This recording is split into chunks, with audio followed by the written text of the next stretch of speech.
Hello' everyone, আজি ঔটেঙাৰে মাছ বনাম।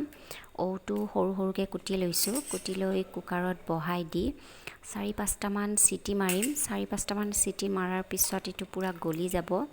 গলি যোৱাৰ পিছত তাৰ পানীখিনি আৰু ঔখিনি দুয়োটা দিবৰ কাৰণে চিটি লগাই দিছোঁ।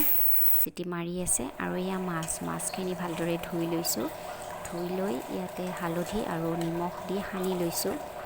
বেছি ডাঙৰো নহয়, বেছি একেবাৰে সৰুও নহয়, তেনেকুৱা পিচ কৰি এখেতে আনিছে।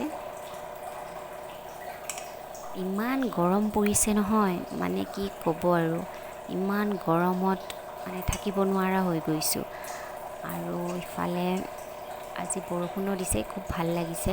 আপোনালোকৰ ফালে বৰষুণ দিছেনে বাৰু? ক'ত ক'ত বৰষুণ হৈছেনো? এয়া কেৰাহীটোত তেল দিলোঁ।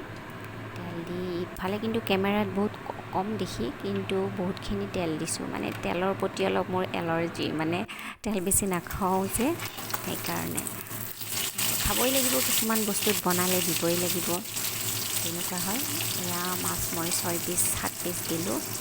দি বেছি মিডিয়াম চাইজ আৰু, কেমেৰাত চব বস্তু অলপ ডিফাৰেণ্ট দেখি। তো এয়া ঔখিনি ওলাই লৈছোঁ। ওলাই লৈ এয়া মোহাৰি দিছোঁ হাতেৰে। আৰু এয়া ঔখিনি দিয়াৰ পিছত বেছি দিয়া নাই একো, ফোৰণ দিলোঁ আৰু তেনেকৈ দি বহাই দিছোঁ। আৰু এয়া উতলাৰ পিছত মাছখিনি দি দিছোঁ।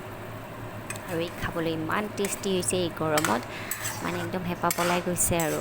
ভাতকেইটা পিছে বেছি নাখালোঁ, অলপ কমকৈ খালোঁ, কিন্তু জোলটো পি খালোঁ।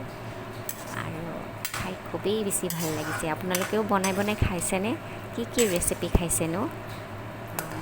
আজিলৈ আহিছোঁ, বাই বাই।